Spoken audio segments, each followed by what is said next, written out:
guys, and welcome back to my channel. So in today's video, I was inspired by this Ima Head Out thing I saw on Pinterest, so I decided to make my own. And also, I've never filmed a tutorial like this on my channel with me painting on a canvas. So yeah, I'm gonna show you how I made this masterpiece. Well, fun fact about my life, I work full-time, well over 40 hours a week, what with freight, production, dealing with customer service, whatnot. But yeah, on my breaks I work on like little art pieces like this, so I went ahead and did the drawing off camera. But once I got home from work, I whipped out the black acrylic paint as well as these two fine like little nail brushes. Sorry, not nail art brushes, regular paint brushes that I got at Hobby Lobby. But anyways, yeah, I'm just gonna outline everything with, you know, the paint brushes as well as black acrylic paint. The reason why I don't like to use Sharpies is just because sometimes like I mess up and it's a pain in the butt to go over it with the acrylic paint, like it kind of bleeds through. So yeah, to me, I know this might be complex like to most people, but to me I find it easier and less of a pain in the butt if I do it this way. By the way, I'm sorry if my hand like keeps covering up at times. It's just the way the camera's set up, and I've never made a video like this before, like I said. But anyways, once everything is outlined, acrylic paint dries fairly fast, so it didn't take me that long like for it to be somewhat touchable and I can start moving on to the next step. But yeah, you're just gonna go ahead and outline everything, and now I'm gonna work on the background colors. I'm actually gonna go ahead and knock out like the background stuff out of the way. So I'm first gonna go in with this blue acrylic paint and just add little dollops of the acrylic paint here and there for his wall. I'm also going to go ahead and grab another paintbrush, but this time with like a bigger, flatter side, just to help me paint on like the big areas of the canvas. Of course, I'm still using like the smaller paintbrush to get into like the little nooks and the crannies, but yeah. So, not an art student, never went to art school, and I wouldn't even call myself an artiste or anything like that. I just like to paint on occasion, and I can kind of give you a few tips and tricks and whatnot. Just keep in mind, not a professional artist by any means. But acrylic paint, as you see, isn't always opaque on like the first like layer, so I highly advise you to let this layer like dry completely before you add another one. Otherwise, it'll pull up the previous color and it'll just be like this huge, tedious mess. But yeah, after like 3 minutes passed on the previous coat, here's the second coat, and I'm gonna go ahead and let that dry.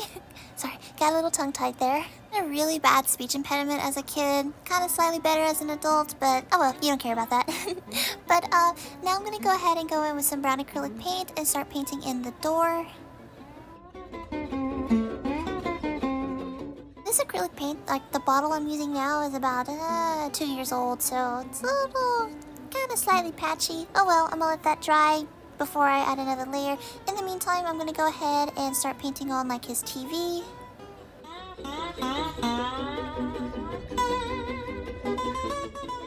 And while like the TV and the door is drying, I'm gonna go ahead and work on the other two background things, such as this like fishhook nightstand as well as the picture frame.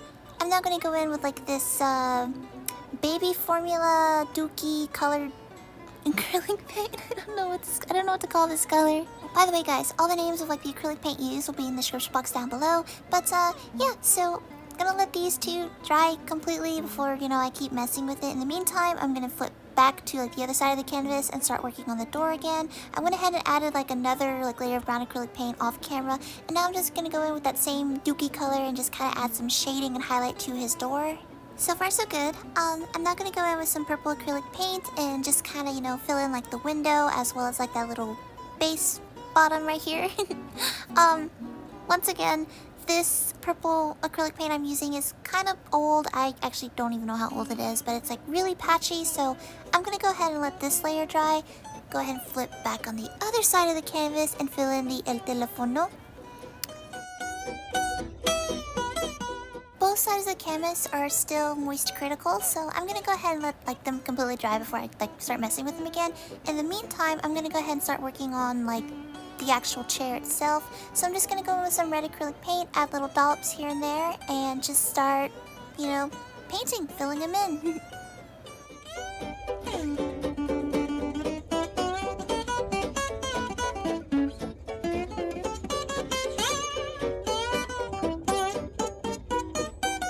So keep in mind, if you're not looking at a reference photo and you're just trying to go strictly off memory, the bottom portion of his chair is like a lifesaver, so only some parts are red, while the back of the chair is entirely red. So yeah, just thought I would put that out there so you don't paint the whole thing red and just, yeah. Yo, that red acrylic paint was A1. I really liked it and whatnot. But I will work on the highlights and shadows later. And in the meantime, I'm just mixed a little bit of that Concord grape acrylic paint as well as like a few dots of like the white, just plain white acrylic paint to make like a little lilac lavender color. And I use this to add highlights to the door as well as the phone. And because I had like so much like left over, it well, it actually kind of worked out in the end. So I went ahead and added it to like the lifesaver down here. Pretty much all the parts that are white, I'm just gonna paint it a good layer of the lavender acrylic paint.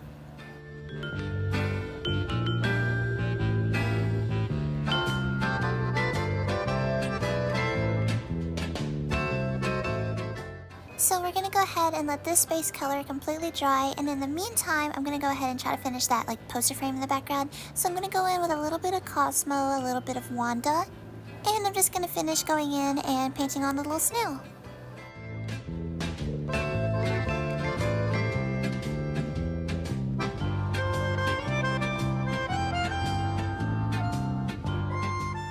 So far so good.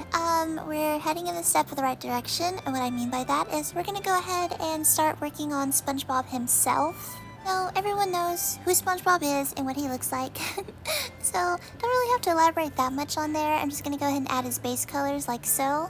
And of course, you know, I'm gonna let the acrylic paint completely dry before I move on to adding all the other details. So in the meantime, I just went ahead and outlined like the entire canvas with this black acrylic paint just to kind of, you know, I don't know, help to clean up the line work a bit. Who am I kidding? I was just trying to, you know, kill time while all that paint on SpongeBob dries. But in the meantime, I'm going to go ahead and work on his floor just to kind of cover up all these mechanical pencil markings, as you can see.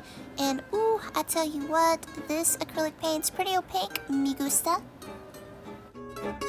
So, my boyfriend said he was hungry, so I took about an hour, like, not painting or anything, just, you know, had to feed him.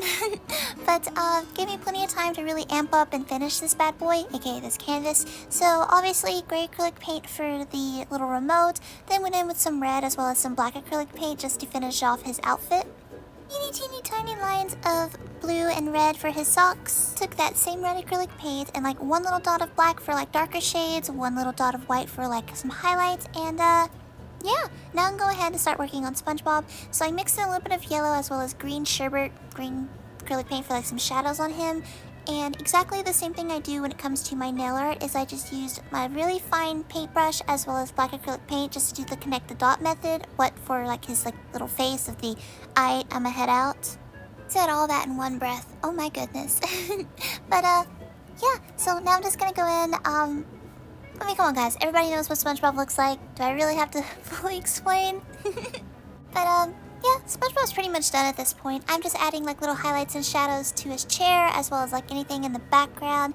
Oh, speaking of background, I want to add like some shadows just to kind of really, I don't know, make this art piece look slightly kind of better, kind of like the original like meme. So yeah, that's all I'm doing, just going in with some like light gray, adding some shadows for like the background. I'm also going to go in with some of that same green that I used for like his little spongy holes and just kind of like dot it all over in the floor, just add some more detail.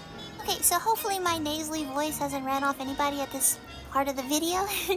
We're almost done though. Really, all I have left is just the background of his wall, and this part didn't film because my camera died and I didn't realize until it was too late, but just went in with that little turquoise blue and just added like these little wiggles as just detail in the background, and yeah, that's pretty much it. Here's the finished, well, it's not finished yet, it's about 90% done at this point, but I got two more things I'm gonna do. I'm gonna add these like little cup hooks at the bottom, but before I do that, I first have to go over it with a good layer of Mod Podge just to kind of, you know, seal the acrylic paint. I don't know, this is just what professionals do. I'm not a professional artist or anything, it's just, I don't know, canvas kind of looks better whenever you add some Mod Podge to it. Now I'm filming a voiceover, but this part was hilarious. My cat was just staring at me and purring incredibly loud. Oh, she's so cute, I love her. But yes, guys, just gonna take that big brush and add a generous, like just one layer of Mod Podge. I'm only filming it in here because of the lighting in my room. Afterwards, I actually took it into the laundry room to let it completely dry for about 30 minutes. Mod Podge has a really strong odor, and obviously I didn't want my cats inhaling that. Like I said, I only filmed it in my room just so you could see the lighting and whatnot. But anyways, this is what it looks like 30 minutes later. It is completely dry, and now for the final part, or almost the final part. Yeah, this is my cat, or one of them at least, and he liked to plop himself in my chair, so yeah, we wouldn't get up to, you know, He's a really heavy sleeper, as you can tell. I don't know how many of you guys watch Big Bang Theory, but it's literally like, Leonard, he's in my spot. Oh well, he can sleep there. I mean, if I really think about it, this is my cat's house. I just visit on occasion because I'm at my job more than I'm at my house. Actually, seriously, why I never really post, because I'm like, oh, I'm always so tired when I get off work. I never have like time to myself. But oh well, y'all don't care about that. Once you get the hooks out, you're just gonna kind of like space them out evenly, and then right where the wood is, like right where you feel it on the other side of the canvas, you're just gonna like screw them in. This does take a little bit of time, but yeah, in the end, you're gonna have this really cool keychain holder. This one I'm actually gonna give to my mans, and this is the one I'm working for myself, but obviously his is better because unlike mine, I actually like drew out and spaced everything out, and the other one I just kind of winged it off, strictly off memory. That's why the proportions are off. But anyways, guys, like I said, here's the finished DIY, oh my gosh, what do I call this video? Wait, I'ma head out keychain holder, I guess. I'm notorious for like misplacing my keys, so I feel like this will help me not be late to work anymore, because I will always remember to put them on this canvas. Anyways, guys, I really hope you enjoyed today's video. I really hope you enjoyed today's like masterpiece, witnessing me like draw and paint on a canvas. Let me know if you want to see another video like this in the future, and yeah, as always, thanks for watching.